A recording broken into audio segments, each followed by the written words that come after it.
앞에 신호가 녹색 신호예요. 녹색 신호는 직진도 할 수 있고 우회전도 할 수 있어요. 정상적으로 우회전합니다. 보행자 없어요. 빨간불에 가요. 아이쿠. 보행자 없어서 가는데 아이쿠. 자전거가. 지금 횡단보도는 보행자 신호입니다. 횡단보도 잘은 보이지 않지만 여기 보행자 신호일 거예요. 여기. 보행자 신호예요. 보행자 그린이에요. 그린. 여기는 레드고. 투표해 보겠습니다. 아니 아까 제가 이거 신호위반 아니라고 그랬잖아요. 신호위반 사고라는 분이 44%. 신호위반 사고 아니라는 분이 56%.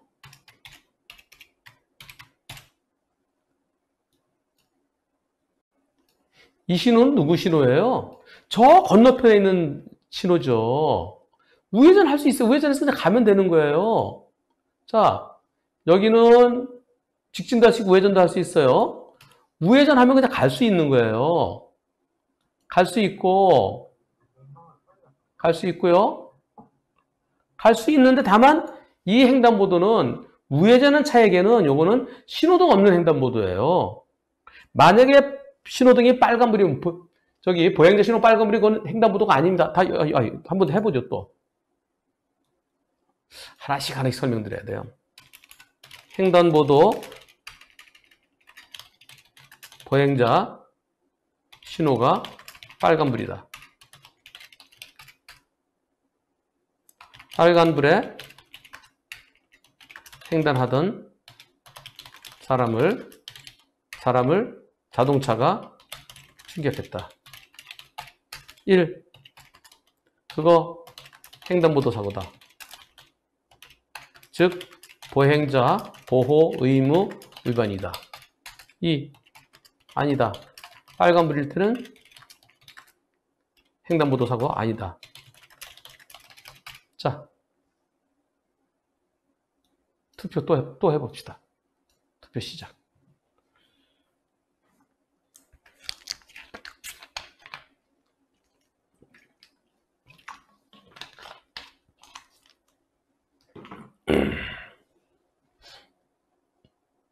어떤 분들은요, 빨간불에 무단횡단하다가 사고 나놓고 저 횡단보도 없는 사고 당했어요. 그럼 제가 뭐라 그럴까요? 무단횡단 중에서 제일 나쁜 것이 보행자 신호 빨간불에 무단횡단하는 것이 제일 나쁜 겁니다. 아 그래요? 저 몰랐어요. 이거 24%는 횡단보도 사고라고 그러시는데요. 제가 좀 아까 답변했죠? 무단횡단 중에 제일 나쁜 게 빨간불에 무단횡단입니다. 육교 바로 밑에 무단횡단. 빨간불에 신호등, 보행자 신호 빨간불에 무단횡단. 그게 제일 나빠요. 기본 60%에서 시작해요. 경우에 따라 보행자 100%까지 될 수 있습니다. 이거 횡단보도 사고 아닙니다. 원래는 빨간불이 켜지면 거기를 아스팔트를 쫙 깔아야 돼요. 그러다 횡단보도 보행자 신호 켜지면 다시 흰색 페인트를 쫙 깔아야 됩니다. 그러니까 걷었다 놨다 걷었다 다시 깔았다 걷었다 다시. 그럼 돈이 많이 들어요. 그래서 그냥 놔둔 거예요. 횡단보도 보행자 신호가 빨간불일 때는 그건 아스팔트예요. 횡단보도가 아니에요. 그림만 횡단보도지 무늬만 횡단보도지 횡단보도 아니에요.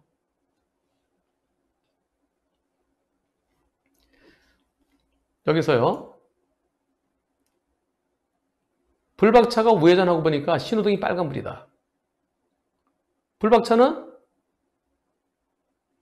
이 신호등은요. 이 신호등은 우회전차 말고 저 뒤에서 건너오기 전에 있던 차, 그 차들에게 빨간불이에요. 불박차는 신호등이 없는 곳이에요. 그 신호등이 내게 아니에요. 나는 신호등이 없어요. 근데 보행자들은 보행자 신호가 있으니까 거기 횡단보도가 되는 거예요. 즉 그것은 신호등 없는 횡단보도입니다. 나한테 우회전한 차는. 신호등 없는 횡단보도니까 지나가더라도 신호위반은 아니에요. 다만 횡단보도를 건너는 사람이 있을 때는 조심해야 되는데 조심하지 못한 거 그게 보행자 보호의무 위반입니다. 그런데 지금은 누구예요? 다친 사람이? 부딪힌 사람이? 이게 왜 자꾸 풀러져? 죄송합니다. 가슴을 막 답답 때리다 보니까. 여기 자전거를 타고 왔어요. 근데 자전거는 자전거 타고 건너던 사람과 부딪혔다. 1. 저것도 횡단보도 사고, 저것도 횡단보도 사고로 형사처벌 대상이다. 2. 자전거를 끌고 가야지. 왜 타고 갔어?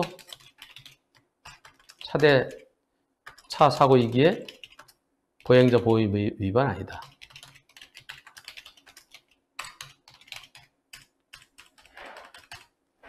어떻게 생각하십니까? 이거 하나 갖고 오늘 하나로 끝내도 되겠네요. 저것도 횡단보도 사고라는 분들이 계세요. 그 이유는 왜 그럴까요? 네, 13%. 저것도 횡단보도 사고다. 형사처벌 대상이다. 저건 아닌데 87%. 만일 여기서 자전거를 끌고 갔으면 보행자 보호 의무 위반에 해당돼서 처벌 대상입니다. 자전거를 끌고 갔으면. 근데 자전거 타고 갔어요. 저건 차 대 차 사고예요. 보행자가 아니에요. 그런데 어디를 건너갔나요? 여기서 요 선 횡단보도가 있고 여기 요 사이, 여기 자전거가 타고 건너갈 수 있는 곳이에요. 자전거 횡단도예요. 그리고 자전거 횡단도 신호가 따로 없을 때는 보행자 신호를 같이 봅니다. 자전거는 자기 신호에 따라 갔어요. 자동차는 지나갈 수 있어요. 빨간불이지만. 그래서 자전거가 자전거 횡단도로 갔기 때문에 저것도 형사처벌 대상이라고 그렇게 말씀하신 것 같아요. 자전거를 끌고 가야 됩니다. 횡단보도는 보행자를 보호하는 거예요. 자, 그렇다면 이번 사고는 뭘로 처리될까요? 이번 사고는 보행자 보호 의무 위반은 아니다. 그렇다면 뭘로 처벌? 뭘로 처리? 뭘로 처리될까요?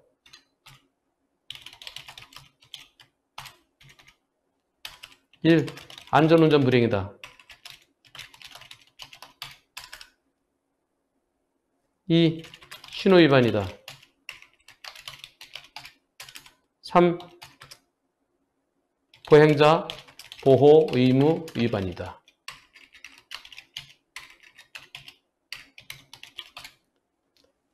답 다 가르쳐 두고 한 번 더 투표.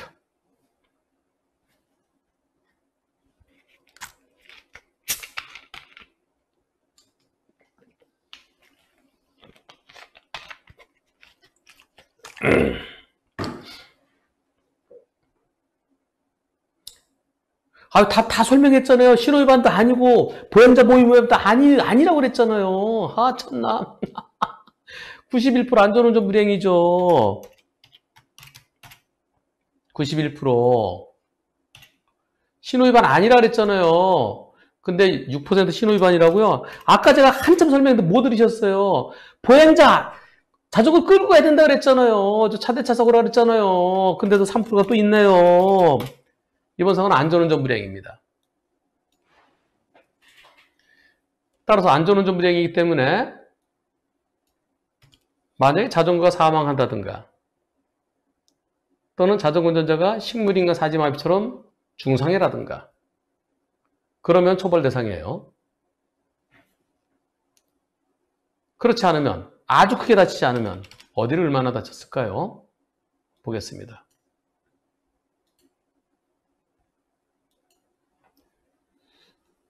아, 60대 아주머니께서 병원에 입원하고 계시고요. 아주 크게 다치지는 않으셨을 거예요. 예, 왜냐면은 속도가 높지 않았으니까요. 옆으로 툭 쳤잖아요, 다시요. 여기서 자전거가, 예, 옆으로 넘어졌기 때문에요. 그냥 정면으로 붕 떴다 떨어지 그게 아니라 옆으로 넘어졌기 때문에 어디 뭐 다리가 어디 좀 뭐 금이 가거나 어디 타박상이 가거나 뭐 그 정도일 것 같아요. 자, 그렇다 그러면 지금 사고 사망, 뺑소니, 그 다음에 중상해 아니면 일반 사고예요. 일반 사고인데 종합보험에 가입돼 있으면 어떻게 될까요? 1. 벌점과 범칙금만 내고 종합보험 처리를 끊는다.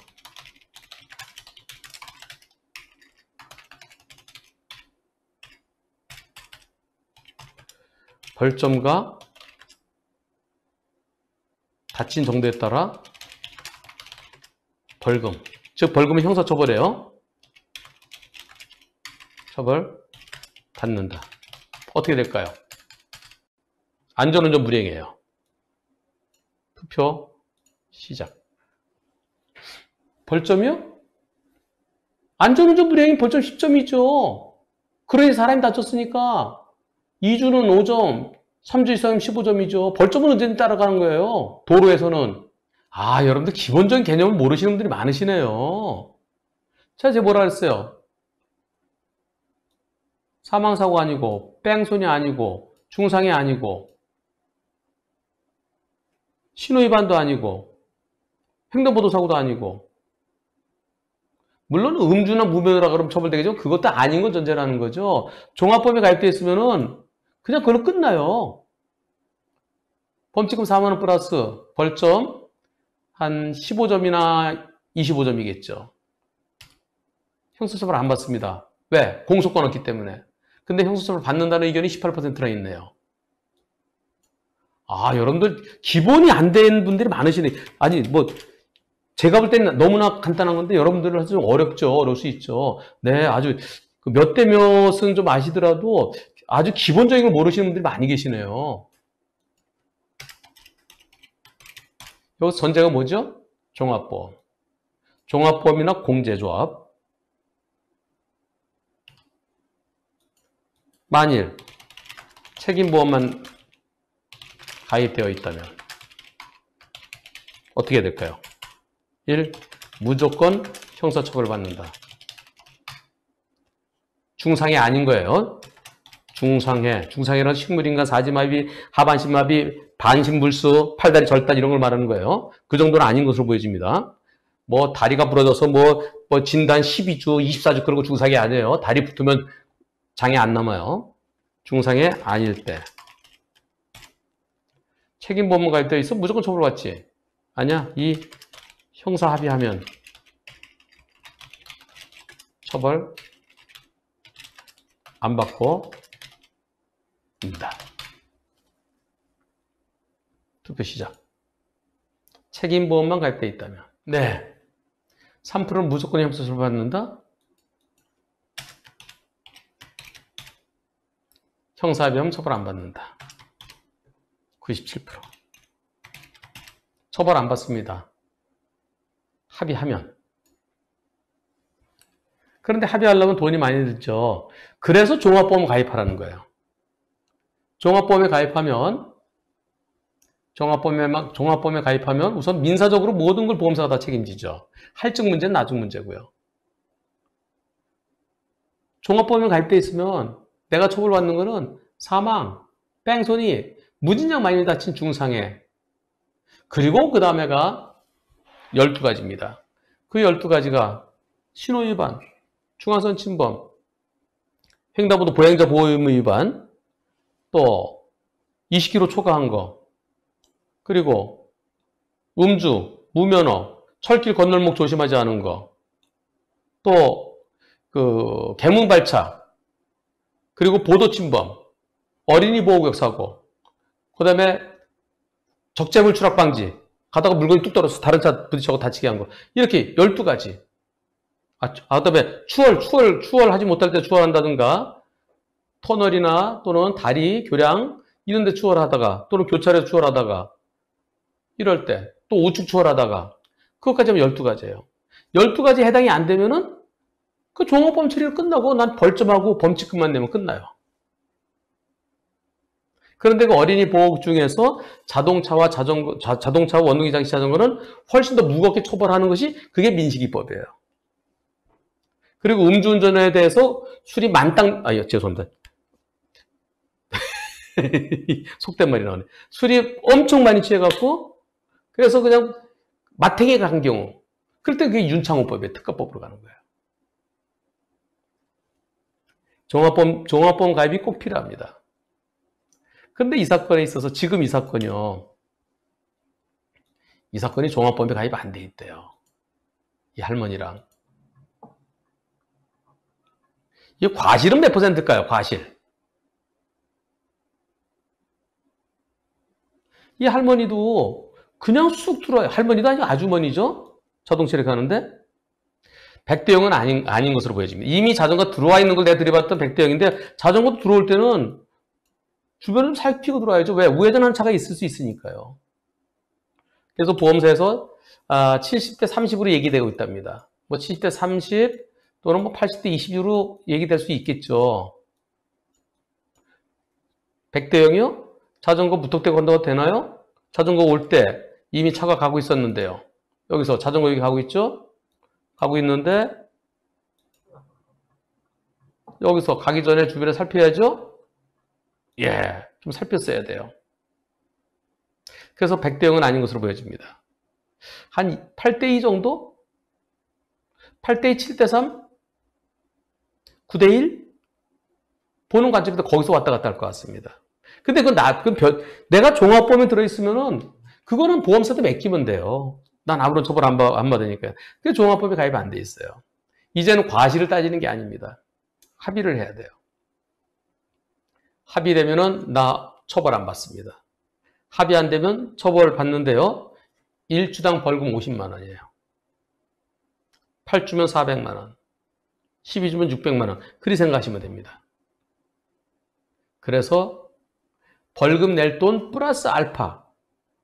아마 책임보험에서 거의 치료비는 커버가 될 것 같아요. 합의하십시오. 합의 안 되면은 벌금 전가가 되고요. 그러니까 벌금 낼 돈에 조금만 더 해서 합의하면 됩니다. 공탁하려고 하지 마시고 합의하려고 노력하십시오. 저 아주머니가 많이 다치지 않으셨기를 바라면서요. 네, 많이 다치지는 않으셨을 거예요. 네, 그냥 툭 넘어지는 정도니까요. 오늘 이 영상 덕에 거의 1시간 정도를 제가 특강을 했습니다.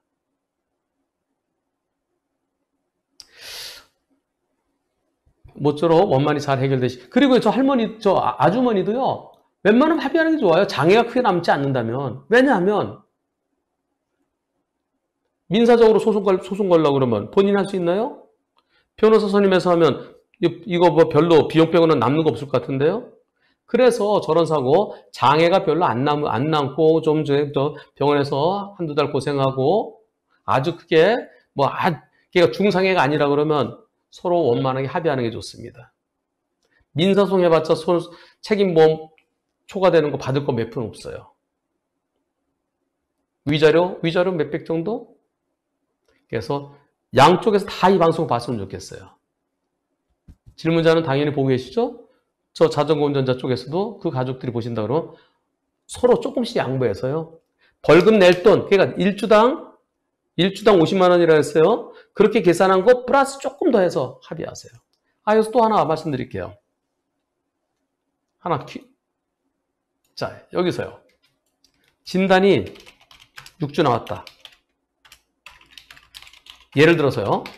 그런데 6주 지나서 추가 진단 2주 또 나왔다. 그렇다면 처벌은 6주를 기준으로 2, 8주를 기준으로 어떻게 하겠습니까? 투표 시작. 6주를 기준으로 87%, 8주를 기준으로 추가 진단도 합친다가 13%. 초진을 기준으로 합니다. 초진. 똑같은 진단명, 다리 부러진 거. 다리 부러진 것에 대해서 진단기가 늘어나는 거, 그것은 인정하지 않습니다. 다리 부러지면 보통 허벅지 부러지잖아요?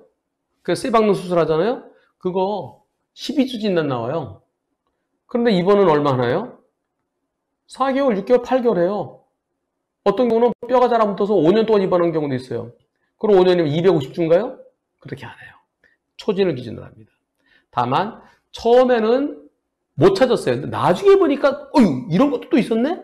그래서 나온 추가 진단이라면 그럴 때는 처음 진단과 나중에 새롭게 발견된 진단 중에서 더 긴 걸 기준으로 합니다.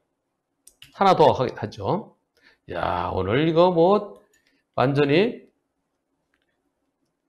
슈퍼 특강이네요. 정형외과. 뼈가 부러지면 정형외과죠? 8주. 신경외과 6주. 이비인 성형외과 4주. 그러면 8주를 기준으로 처벌받는다.